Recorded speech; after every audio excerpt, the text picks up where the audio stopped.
suki te. Osala boye te. Yo kotambola boye te. Mais makasi na biso ezaka molimo santu. Soki eza suki non. Yebaka mukole kokata na makasi esili. Mais au monde na fin ya Samson, suki bande kokola mokie. Samson reconnaître moni a suki ezali, mais azeka makasi te. Ndoko tanga na Juge 16, au monde la Bible dit Samson invoqua l'Éternel. Alléluia. Pour comprendre que makasi nanga dalaka suki te. Mais di suki ezalaka ba principe comme na jardin. Nzamba tie principe. Alors il bokolia bambumanios mais oh bokolia te. Ndenge mona suki ya Samson. Longola ke makasi ya Samson za suki na ye. Alléluia. Pour après ce kokate suki, nzamba za na ye. Samson salaka musala na ye. Yebaka ata balongoli ba principe au diable a derubani. Aoluka place ba principe nzambe ba botosi oyo to sak. Nzamba loba ko sala bote ko sala. Aoya po aluka buki sonda buki sa dana Eve. Baliambuma basala bo. Yango na yo yebsa mutu moko il faut vivre na calendrier ya nzambe. Pe na calendrier na yo côté ya malamu. Alléluia. Mais pour détruire ba calendrier ya diable. Alléluia. Mais dans la prière, il faut d'abord qu'on détruise tous les calendriers diaboliques, tous les calendriers sataniques. Alléluia. Nazotanga pour comprendre. Veut dire qu'on détruire le calendrier à diable. Namoni le sous na Jérémie 33. La Bible dit ceci. Jérémie 33, 3. Jérémie 33, 3. Invoque-moi. Et je te répondrai. Je t'annoncerai de grandes choses, des choses cachées que tu ne connais pas. Alléluia. Il y a des choses où ils ont caché, ils habitent. Pose-moi, il faut invoquer Kanzambe. Autrement dit, il y a les calendriers cachés. Dans le bon sens, pas dans le mauvais sens. Alléluia. Et ça n'a pas calendrier caché ou bombama. Mais pour y aller, il faut invoquer. Alléluia. Tant que moni obika bien te makambo simbate awa Jérémie azala na kacho. So tangi na un babi, la parole de l'Éternel fut adressée à Jérémie. Une seconde fois, en ces mots, pendant qu'il était encore enfermé dans la cour de la prison. Alléluia. Mais dit Jérémie est dans la prison. Tant que mon dans la prison. Tant que mon dans kangama, c'est que ah ngana go bika wate. Ndenzamba zo annoncer zo bisaye invoque-moi. Na souffrance ne tozo le kanango invoquer Dieu. Alléluia. Et là vous êtes étonnante awa. Ndamba lobite prier Dieu. Malobi invoque-moi. La prière, na invocation, c'est des choses différentes. Alléluia. La prière, tout le monde peut prier Dieu. Païen ou circoncis ou chrétien. Tout le monde. Mais l'invocation, c'est pour les initiés. Les bateaux sont initiés par Nzambe. Yango mona bato mabe bagenda ko invoquer. Veut dire aso invoquer yebi makambo sala invoquer mulimo abimi. Invoquer makambo salami. Ndenge moko le chrétien, il faut comme na dimension ko invoquer. Veut dire tant on a invoquer ça tikotak. Alléluia.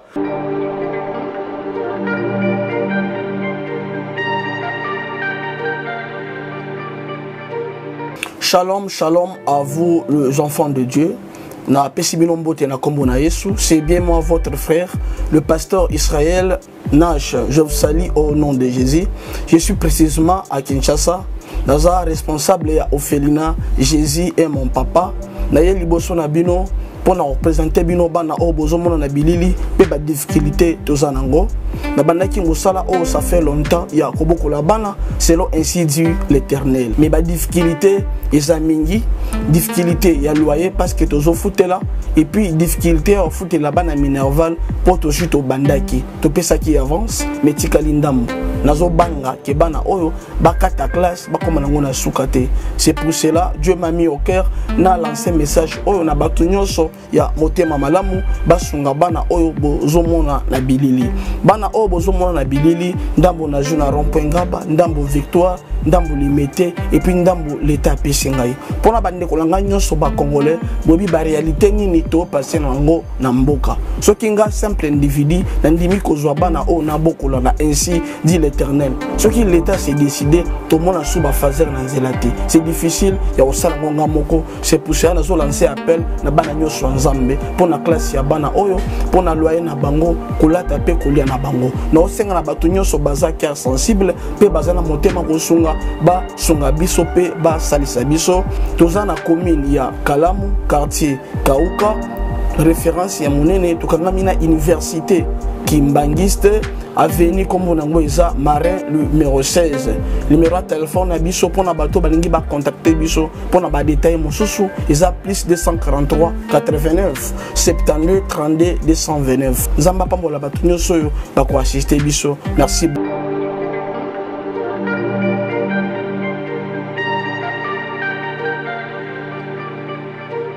Bonjour, shalom, peuple de Dieu. Papa, maman, yayale ki wazolanda ngai mbote na biso nyonso. Nzambe wapesinga na makasi. Azo continue kobatela. Yango toko zanga kamaloba ya koyebisaka ete. Alléluia.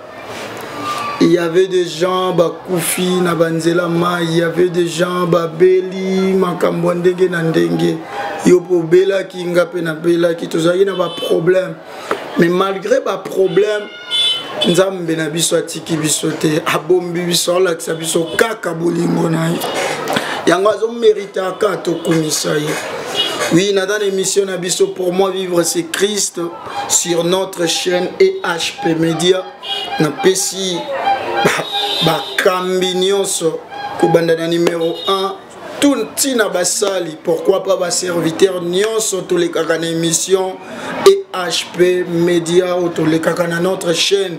Na pesi biso ba mbote na moni notre cordon na pesi mbote na papa Charlie pe na papa na biso Dédé pourquoi pas na biso nyonso na pesi biso mbote Nzambe apambola biso eza biso le berger Obed lelo na un message otoko partager mais na ko banda mbangu te soki ngano to pesi mokeli na biso maxité Nzambe apenga na opema asali oyoka pomona yenda mérité tozongisa l'honneur. Seigneur Dieu, nous te disons merci. Merci pour notre tranche émission. Merci pour notre masse aux salles. Merci pour notre moni papa, maman, de konanga bonne santé. Malgré maladie ou azanango, n'ayez après mission ou akobika. Malgré ma problème ou azanango, n'ayez après mission ou ekosila. Seigneur, merci pour sali. Merci pour kokisi. Na kombo na Yesu. Saint-Esprit, j'ai besoin de toi. Sans toi, je ne peux rien faire. Tu as dit dans ton écriture, sans moi, vous ne pouvons rien faire. Sans toi, toko te ya te, toko lobate. Yondo zamakasi nabiso. Merci. Amen. Que Dieu te bénisse. Zamba pambola biso. Oui, toza sur notre thème. Naye kolobela thème moko. Ego sepelisanga na yo. Ego pia biso courage. Ego salanga no to telema. Ego longola père katina biso. Alléluia. Thème nanga na lobela calendrier contre calendrier. Pourquoi? Oui, na année otokoti. Et ça avant que tu année, bato mayele basala calendrier. Alléluia. Na calendrier to kenda kotala, to date nini? Au mona yo na kati ya calendrier na yo. Au commis les 27, les 28, les 30 ou les premiers dans la manifestation, dans la fête nanga. Wana yo commis. Alléluia. Mais il faut qu'on rende compte calendrier yo commis wana. Ezape na bato a molimi na molili. Ba koma likambo pona date yo yoti wana. Avant yo koma peto msu ba koma ba sala makambo pona yo. Yo na le calendrier contre calendrier. D'abord on a ko banda boité Sorry Nathalie Ate. Nabi, c'est quoi ou qu'est-ce que signifie le calendrier? Calendrier Zanini. Namoni awa sur le dictionnaire Balebi, livre ou tableau qui contient la suite de mois et de jours de l'année. Alléluia. Le calendrier, ezanangoka basali yango oyo esangisi ba mois pe mikolo ya mbula. Alléluia. Mais il faut rendre compte, na kati ya ba calendrier wana ezana batu batia makambu na bango kuna. Diable pe na kati ya calendrier a programme makambu na ye. Bedi batu basali na bon calendrier. Batie ba date, batie ba mois. Yango to mona to na janvier, to na février, to na mars, to jusqu'à décembre. Mais au mona na année oke kuta makambu na makambu. Makambo ane zo uta wapi. Menaling avant na kende wana nabi awa. Mais ici je veux que nous comprenions que il y a 3 sortes de calendriers. Alléluia. Oui, non, le calendrier mindele basalite ba pied biso o biso ba congolais peut commencer la calendrier. Maintenant le bela, il y a aussi 3 sortes de calendriers. Comment ça? Biso to na calendrier moko. Mais comment on habite on a 3 sortes de calendrier. Mais dit non le calendrier ya Matteo non le bela siko. Pourquoi on a vu le calendrier contre calendrier? C'est qu'il y avait un calendrier. Peut-être sur un calendrier mususu. Oui. Alléluia. Calendrier là papier on a été. Mais où ils ont montré na kati ngoza ba mikolo ba mois ba jour ba année o ba tia wana. Ndezo pe sa force. Mais malgré bango ba tia makambo ko sala masiko na mikolo wana. Eza na makambo mususu za nzambe za makambo mususu ya diable eza pe na makambo mususu ya mutu. Alléluia. Yango nabi calendrier contre calendrier. Nde na bandi koloba nabi toi on a 3 sortes de calendriers. Il y a Liboso, premier calendrier, les calendriers de Dieu. Alléluia. Mais il faut rendre compte et regarder un calendrier en Zambie. Calendrier où est fonda mokili. Calendrier où est salama kambonioso. Na ngona calendrier wana na ko vérifier na kata ba calendrier na ba projet. Na ba calendrier za na makambo bongama na katoka bino bofandi mais jour un tel eza na likambo ko salam. Écoutez na fongoli Bible na première verset nanga na Jérémie chapitre 29 le verset 11. Écoutez calendrier oh. La Bible dit car je connais le projet que j'ai formé sur vous, dites l'Éternel. Projet de paix et non de malheur. Alléluia. Mais dit calendrier ezapé ba projet bato da kanakat. Mais calendrier non lo beleza projet nzamba projet a projeter pona yo. Complot ya nzambe pona yo. Promesse nzambe pona yo makambo nzamba bongisa pona yo. Yango na Jérémie a nzamba zo reconnaître. Abi car je reconnais le projet que j'ai formé sur vous, dites l'Éternel, projet de paix et non de malheur, afin de vous donner un avenir et de l'espérance.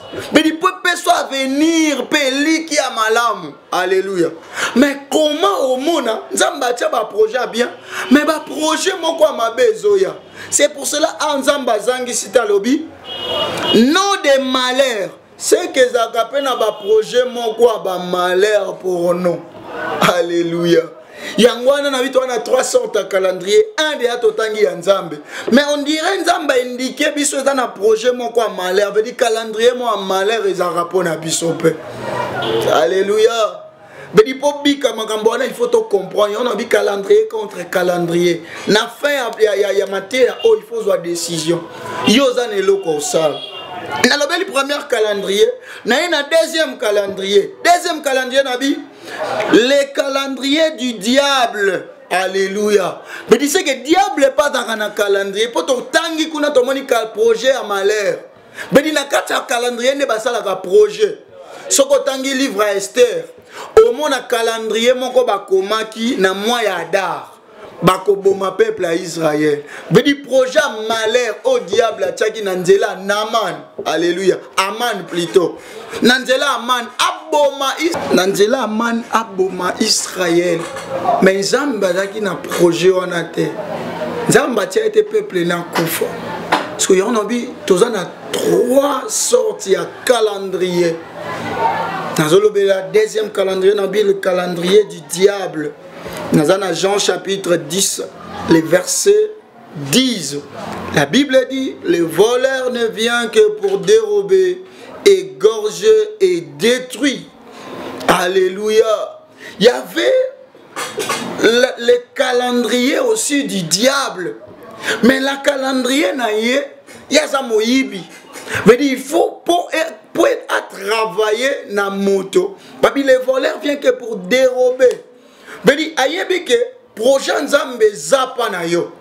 Mais il faut dérober, à égorger, à détruire. Alléluia. Comment m'ont dérobé? Le diable a abungi son présence nzambe. Pour un projet na calendrier na besoin de malheur. Mais yebi mutu soka attaché na nzambe ako bika malheur te obika na projet nzambe. Siko il faut ça ni a dérober yo. Ko dérober mutu comment? Na kotanga na Bible yo po kotanga na histoire ya Samson. Samson adala na projet nzambe.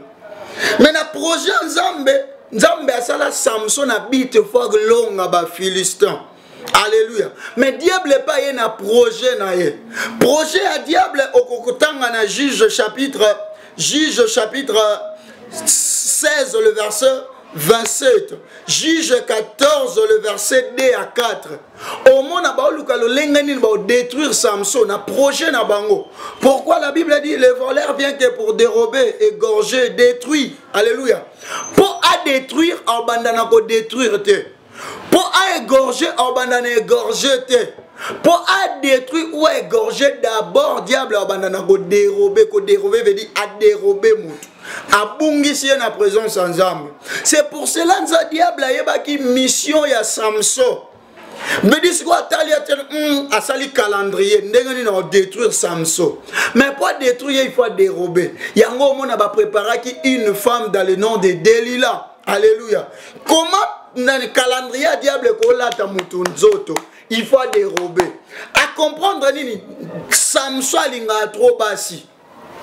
Mais vision, mission na yeza il faut détruire ba Philistin. So diable il faut y au kata mission na yo. Alléluia. Pour mission nzambatia vision nzambatia kati na yo. So diable le konyo sala au dérober. C'est pour cela Delilah batinda ke mission ayebaka force à Samson zawapi. Alléluia. Les voleurs viennent que pour dérober gorgeux. Mais il faut bandoter dans un moment osa. Osa na kata calendrier nzambe to calendrier diable. Un deuxième calendrier avant na fongwama. Des 3, j'ai dit à quelqu'un dans le deuxième calendrier mais na yo kota na troisième. Pona fongwama ko dérober ba makambu nyonso wana. Mais na yo kota na troisième calendrier. Na troisième calendrier tout le monde en a vu le calendrier de l'homme. Oh, c'est que l'homme aussi a le calendrier. Moutou pas dans le calendrier. Ndongo zana ozarape na calendrier. Alléluia. So il faut bando vivre otala oh calendrier ya mutu na calendrier nzambeza calendrier moko veut dire mutu fa zonga kana makambo nzamba loba. Veut dire ozolonga na calendrier za na katikati zonga ande il faut bika. Mais calendrier mususu za kape ya mabe mutu aye na calendrier koti na calendrier ya diable. Veut dire wana ya nzamba lobi na tie des chemins. Mais yo pona, alléluia. Oko pona calendrier nzambe ou calendrier à diable. Veut dire yo posa na calendrier na yo, veut dire projet na yo. Est-ce que projet na yo, calendrier na yo. Et ça pourquoi est pas diable? Pourquoi est pas nzambe? Soit que c'est pourquoi est pas nzambe. Yo ka Bible zolobana 3 Jean. 3 Jean chapitre, on est dans calendrier mutu. Oh mutu fa bika. 3 Jean chapitre 2. 3 Jean chapitre 2. La Bible dit, bien-aimé, je souhaite que tu prospères à tous égards et sois à bonne santé, comme prospère l'état de ton âme. Alléluia. L'ancien Agaius, le bien-aimé que j'aime dans la vérité. Alléluia. Awa plan ya mutu au projet au moto il faut bika. Et ça, il y a à prospérer. Nyon soko simbe za la prospérer. Pe ozala à bonne santé. Mais ce que ozobika ngote, il faut rendre compte, il faut détruire le calendrier du diable pour rentrer dans le calendrier de Dieu. Détruire le calendrier du diable. Pourquoi tu as un calendrier en Zambie? Yango na lobby, ezaki na calendrier moko ya destruction pour na Samson. Batinde le delila. Mais calendrier ya Nzambe déjà epona calendrier wana batia pour Samson gagner ba Philistin. Mais na ba calendrier ya Nzambe, il y a des principes moto il faut tambola nango. Ndemo batia biso makasi ya Samson ezalaka na suki na ye. Alléluia. Mais moi je dis non et archi faux. Makasi ya Samson ezalaka na suki te. Pourquoi Makasi ya Samson ezalaka na suki te? Sokotangi Juge 14, les versets 1 jusqu'à 5. La Bible dit un jour Samson asenga ba parents ne bakende bakebalele mwasi ba parents baboyi. Insister. Nzokande ezala projet Nzambe pourquoi Samson il faut détruire ba Philistin. Mais naza wana te. La Bible dit nanzela ba okende Samson tikali placement ye moko akutani na un jeune lion. La Bible dit Samson azala na sukine. Mais souki à Samson tende bête et ganissa Samson. La Bible dit l'esprit de l'Éternel saisit Samson. Alléluia. Ezala soukite. Et l'autre kosala yo potambola na calendrier Nzambe bien za ba principe Nzamba tient. Alléluia. Mais la force de Samson c'est le Saint-Esprit. Ba principe ya Nzambe nde e sala sikoke e batelo. Alléluia. Souki à Samson daki ba principe ezali okata soukite. Osala boite. Yo kotambola boite. Mais makasi na biso zaka molimo santo. Soki eza suki non. Yebaka mukole kokata na makasi esili. Mais au monde na fin ya Samson, suki bande kokola mokie. Samson reconnaît à moni a suki ezali, mais azeka makasi te.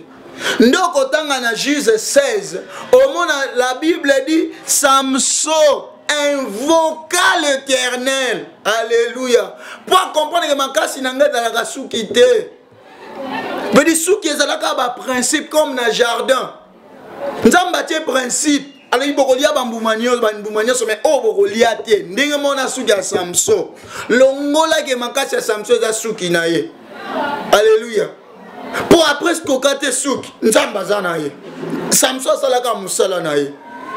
Yebaka ata ba longoli ba principe au diable derobaka derobani. Aoluka place ba principe nzambe ba botosi oyo tosaka. Nzamba loba ko sala bote ko sala. Aoya po aluka buki sonda buki sa dana Eve. Baliambuma basala bo. Yango na yo yebsa mutu moko il faut vivre na calendrier ya Nzambe. Pe na calendrier na yo côté ya malamu. Alléluia. Mais pour détruire ba calendrier ya diable. Alléluia.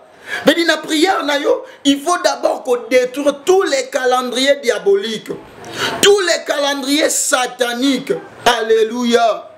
Nazotanga pour comprendre. Veut dire qu'on détruire le calendrier à diable. Namoni le sous na Jérémie 33. La Bible dit ceci. Jérémie 33, 3. Jérémie 33, 3. Invoque-moi. Et je te répondrai. Je t'annoncerai de grandes choses, des choses cachées que tu ne connais pas. Alléluia. Il y a des choses où ils ont caché, ils habitent. Pose-moi, il faut invoquer Kanzambe. Autrement dit, il y a les calendriers cachés dans le bon sens. Peine à mauvais sens. Alléluia. Et ça n'a pas calendrier caché ou est bombament. Mais pour y avoir, il faut invoquer. Alléluia. Tant que moni obika bien te makambo simbate awa Jérémie azala na kacho. So tangi na un babi. La parole de l'Éternel fit adressé à Jérémie. Une seconde fois, en ces mots, pendant qu'il était encore enfermé dans la cour de la prison. Alléluia. Mais dit Jérémie est dans la prison. Tant au monde dans la prison. Tant au monde dans kangama c'est que nga na go bika wate. Ndenzamba zo annoncer zo bisaye invoque moi. Na souffrance ne tozo le kanango invoquer Dieu. Alléluia. Et là vous êtes étonnante awa. Nzamba lobite prier Dieu. Malobi invoque moi. La prière, na invocation, c'est des choses différentes. Alléluia. La prière, tout le monde peut prier Dieu. Païen ou circoncis ou chrétien. Tout le monde. Mais l'invocation, c'est pour les initiés. Les bateaux sont initiés par Nzambe. Il y a un moment où on a invoqué. Il dit, invoquer yebi makambo sala, invoquer muli moabimi, invoquer makambo sala. Ndenge moko le chrétien, il faut comme on a dimension qu'on invoquer. Mais dit, on a invoqué ça tic-tac. Alléluia. Na invocation, on a invoqué ça tic-tac. Il dit, makambo sala mamutami monisa. C'est pour ça que c'est invoque-moi, je te répondrai et je t'annoncerai. Mais dit, na relation makambo e bombama. Alléluia. Mais dit, ça na ba calendrier bombama. Na sens à malam, pe na sens à mabe, mais nzamba go laki swango. Pour yo au tracé calendrier ya bien pour toi, pour ta vie. Mais pour Osani, avant il faut qu'on invoque. Même Samson a invoqué Dieu. Il y a le calendrier du diable. Otikangwe régner. Calendrier du diable. Otikangwe régner na vie na yo. Alléluia. Mais il y a droit côté de sa calendrier na yo. Il y a des calendriers, beaucoup de calendriers. Oto na ba vie na biso simba te ba calendrier moi comme mama déjà pour na yo. Na dotanga Esaïe. Esaïe, pour te comprendre les sous des choses, on a droit à détruire. Il faut détruire tous les calendriers diaboliques. Il faut détruire tous les calendriers sataniques aussi. Alléluia. Le calendrier, c'est le livre Esaïe, chapitre 54. Livre Esaïe, chapitre 54. Dans le verset 15 jusqu'à 17. Autant que Kango. Mais dans le loto méditer. Ça peut bien. Dans 15 babi, si l'on forme des complots, ou dit, si on forme des calendriers pour toi, cela ne viendra pas de moi. Quiconque se liguera contre toi tombera sous ton pouvoir. Mais il y a pourtant un pouvoir de détruire le calendrier. Nasuka, il faut prier. Il faut détruire tous les calendriers sataniques, diaboliques sur ta vie. Ozo bela problème qu'il faut détruire yango. Yondo zana toi pour détruire calendrier. Alléluia. Naïna 16. Voici j'ai créé l'ouvrier qui souffle les charbons au feu et qui fabrique une arme par son travail. Alléluia.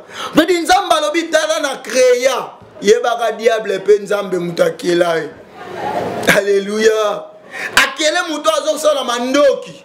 Azosala nyonso. Yango de Goliath ayena mandoki na bambeli na makambo nyonso liboso à David. Mais écoutez ce que dit la Bible. Partie B. Mais so balobi mais c'est que waneza effacé et ça une efficacité te ponayo. Mais dit ba calendrier diable ça une efficacité ponayo te. Et c'est l'autre côté libosono. Abi mais j'ai créé aussi les destructeurs pour la briser. Nzamba keli les sous destructeurs pour briser, pour détruire. Yondo zana pouvoir ya go détruire. C'est pour cela que Christ nous a dit, je vous ai donné le pouvoir de marcher sur les scorpions et sur les serpents. Scorpions c'est des démons. Les serpents c'est les diables. Alléluia. Mais les serpents et les diables, nzamba pe pouvoir ko tele malikolone ba calendrier na yo banda ko matelango. Alléluia. Aujourd'hui aussi, pourquoi les calendriers des diables sont toujours détruits yango? Pour toi, on a un ministère, on va détruire encore. Je détruis les hôtels, hein? La destruction des hôtels, c'est bien. Mais Diable a comment couper ça ba serviteur de Dieu misala. Comment peut misala? Il y a créé un calendrier, il y a créé un hôtel, bisoto buka ngokaka. Nzamba saloka po buka kate. Mais nzamba salope pour créer calendrier na yo. Yo créer makambu na yo. Oyo pe diable ya kokota ngo. Alléluia. Souvent tozo buka tozo sala tozo bosana, nzamba lobi obo kangi ou obo komi, obo lobi e kanga binase, pelikolo, obo fongoli. Alobi ka ko kangate, alobi ka ko détruire, mais yo pe il faut fongola. Tango ko si ça ko détruire ba projet nyo so diable na ne opo na yo, il faut yo pe okela ba projet, okela calendrier, okoma calendrier, obana ya bana no ba obika yango. Comment non kaka loba likambo salama ba salama be ba kotisa yo posa na droit kotisa calendrier bien ya on habite na calendrier nzambe to na calendrier diable to na calendrier mutu aujourd'hui yo poko sala calendrier non alobi si on forme de complot ou te pas nete makambo zo mona na mso ou te pas nzambe te mais nzamba ukota ngota tiki yo siko ngana yo to détruire makambo. Alléluia. C'est pour cela que mon Nzambe pour bimisa biso na boumbuto Israël a utilisé Moïse, a utilisé Jésus. Mais la Bible dit la parole fait chair. Nzamba roya bon Nzambe n'était pas l'injustice. Mais Nzambe ya botolika pouvoir zongi selio bo bunda bongo. Yo Satan za na pouvoir non. Bino pe bo za na pouvoir no bo bunda siko. Alléluia. Mais il y a bien biso pouvoir en le nom de Jésus. Alléluia. Dans le nom de Jésus tout genou fléchira. Moutoya botole la biso pouvoir on a pesi biso poto sale lango. Po sale lango okanga po fongola. Abi oyo kangi ekanga mi o fongoli. Aujourd'hui okokanga calendrier, okokanga complot, okokanga projet nyo soit diable o a préparer pour na yo. Tango kosilisa il faut pe okela. Oloba. Souvent biso toza na bebisi na suko sugi no ka bongo. Non. Yo pe il faut lo na ya yo. Yo pe il faut loba malobo ko sala mela pana bana na yo. O e ko landa bikeke na bikeke. Alléluia. Yo il faut loba maloba o e ko tika la ka grave bato ba longola kate. Souvent to bika makamba koko basala tilelo. Yo po bando obebisa. To bebisa kaka. Oui ko bebisa za mabete. Mais il faut bongi sa complot. Au ça la projet pour na banano. Nga na prière na le Seigneur na koti bana na alliance na yo. Seigneur atanga mona za l'incapable ya ko lakela bango mabe. Alléluia. Il faut sambela kana moment bana ba kopia okanda. Okoloba mais ezwa bango te oza l'incapable. Maloba no za na pouvoir ya ko bénir no ya ko maudire kaka. Alléluia. Nali muto comprendre que ozaka na pouvoir, ozaka na makasi nzamba pia yo. Tiodo ba 10 000 ba koya na droite, ceux qui ba koya na gauche. Alléluia. Na 17 alobi toute arme forgée contre toi, tout complot, tout calendrier, oye ko za préparer contre toi sera nul et sans effet. Dites amen, non? Toute arme, tout complot, tout calendrier forgé contre toi sera nul et sans effet. Et toute langue, tout complot, tout calendrier qui se lèvera plutôt en justice contre toi, tu la condamneras. Alléluia. Tel est l'héritage de serviteurs de l'Éternel. Alléluia. Et cet héritage na complot nyonso ezapona yango moni Samson longa diable ya koti si diable ya kanti ko memi Samson na ba gene nzoka ndake ko mzala détruire moko omoni place ba memi wana calendrier côté wana ba misali erreur na calendrier nzambe faki mutu moko abimisa peuple Israël na boumbu mais bango ba former calendrier na bango balobi ba boma peuple Israël ba yiba bo rabona mai chose grave na lingo comprendre bayozo wa Moïse a beaucoup maka epana bango pour détruire ba œuvre na bango. Omoni péché wana diable akanga ki onango.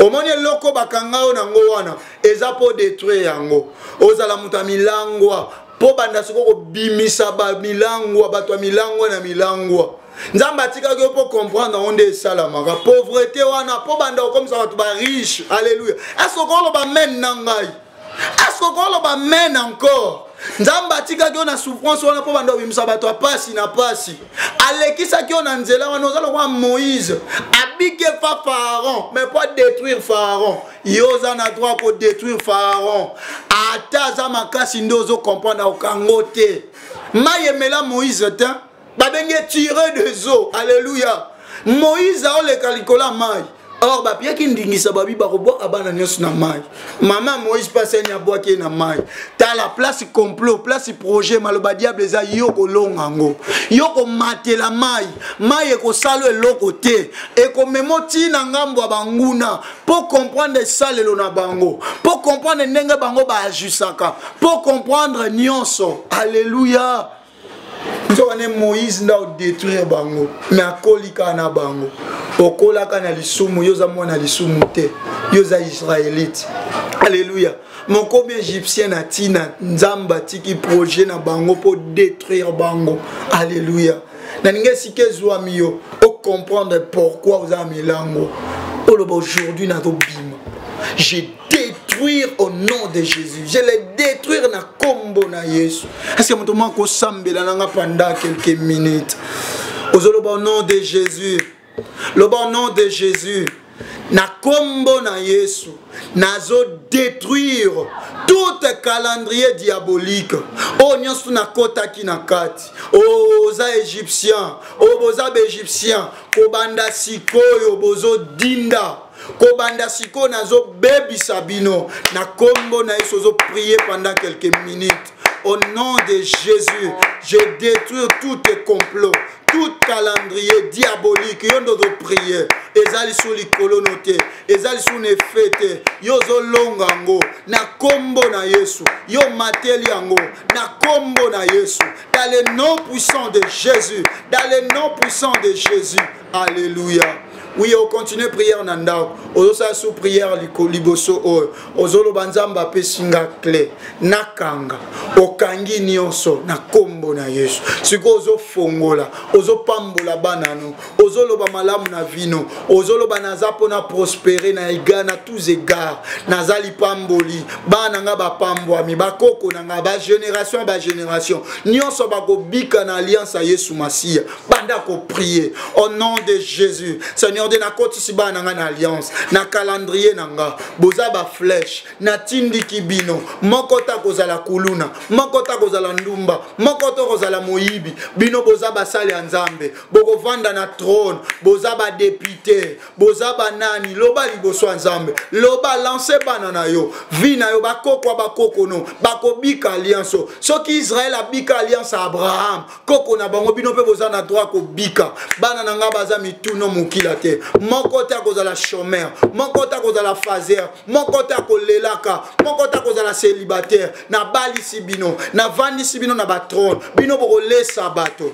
bino boko zala bato aminene, boza bato aminene, botombwami, ba compagnie landa bino, makambo malamu landa bino, na kombo na Yesu. Oui, prière nanga suka, ozolo ba Seigneur, nazo zonga na calendrier na yo, nazana katia calendrier diable te. Pourquoi les calendriers de diable, les diables les volets viennent que pour dérober, gorger, détruire. Mais yo va détruire yote. Samson va finir ba tobola qui est mis. Mais ba koka ko détruire yote. Alléluia. Ozongi sa foi na nzambe. Banda lo ba Seigneur me voici. Sala nanga to sambeli. Seigneur Dieu sala nanga. Me voici Seigneur. Na zongi na calendrier na yo. Le col à Jonas a zonga qui na calendrier pour na Ninive. Alléluia Jésus. Makambo malam. Puissance et ça partage na yo. Parole de connaissance, parole de la puissance. Batoba bongo na nzela na yo, na lipamboli na yo, na kombo na Yesu Masia. Oko continuer na ndako loba amen. Loba amen. Loba amen. Que Dieu nous bénisse. Bye bye. Na pesi biso nyonso mbote na kombo na Yesu. Sois guéri.